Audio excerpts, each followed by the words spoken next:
జై జవాన్ జై కిసాన్ ఈ పదం అందరికీ తెలిసిందే. అంతేకాదు ప్రతి ఒక్కరూ ఏదో ఒక సందర్భంలో నిత్యం ఉపయోగిస్తూనే ఉంటాం. కానీ ఈ నినాదం ఇచ్చింది ఎవరు, ఎప్పుడు మొదలైంది, సందర్భం ఏంటి అని ఎప్పుడైనా ఆలోచించారా? హలో ఫ్రెండ్స్, మనం ఎంతో గౌరవించే భారతదేశ 2వ ప్రధానమంత్రి లాల్ బహదూర్ శాస్త్రి గారి జీవితాన్ని ఈరోజు గుర్తు చేసుకుందాం.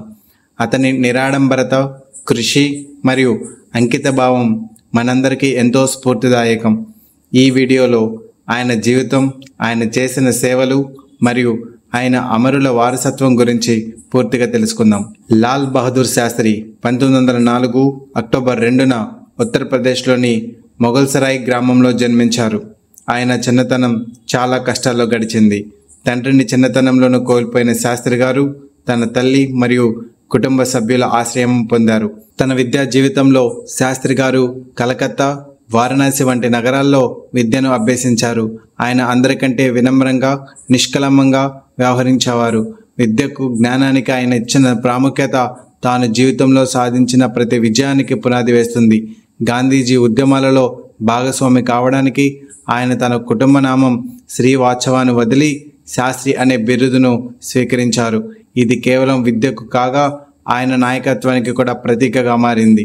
లాల్ బహదూర్ శాస్త్రి గారు స్వాతంత్ర పోరాటంలో మహాత్మా గాంధీ, జవహర్ లాల్ నెహ్రూ వంటి నాయకులతో కలిసి పనిచేశారు.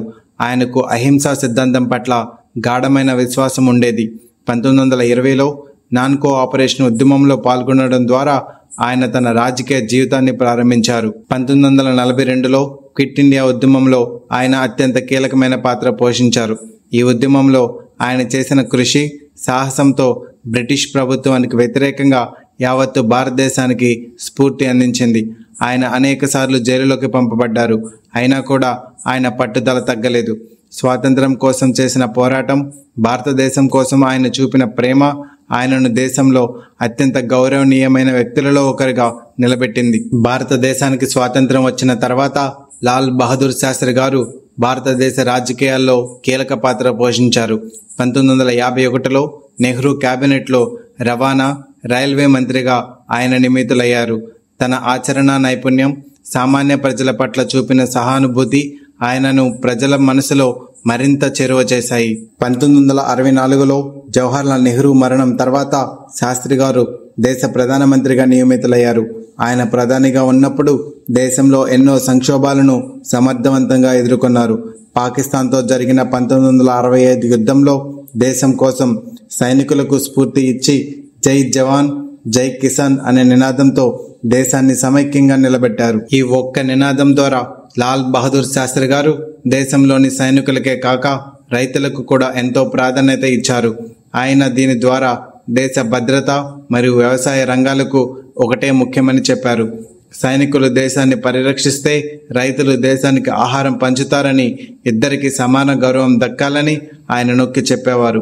ఈ నినాదం ఆయనలోని నాయకత్వ లక్షణాలను ప్రతిబింబిస్తూ రైతుల పరిస్థితులను మెరుగుపరచడానికి ఆయన చూపిన కృషికి నిదర్శనంగా నిలిచింది. 1965లో పాకిస్తాన్తో జరిగిన యుద్ధం తర్వాత శాంతి స్థాపన కోసం తాష్కెంట్ ఒప్పందం కుదిరింది. ఈ ఒప్పందంలో కేవలం 2 దేశాల మధ్య శాంతి పునరుద్ధరణ కోసం కాక ప్రపంచవ్యాప్తంగా శాంతి సందేశాన్ని పంపింది. అయితే ఈ ఒప్పందం కుదిరిన కొద్ది రోజులకే 1966 జనవరి 11న శాస్త్రి గారు అనూహ్యంగా తాష్కెంట్లో మరణించారు.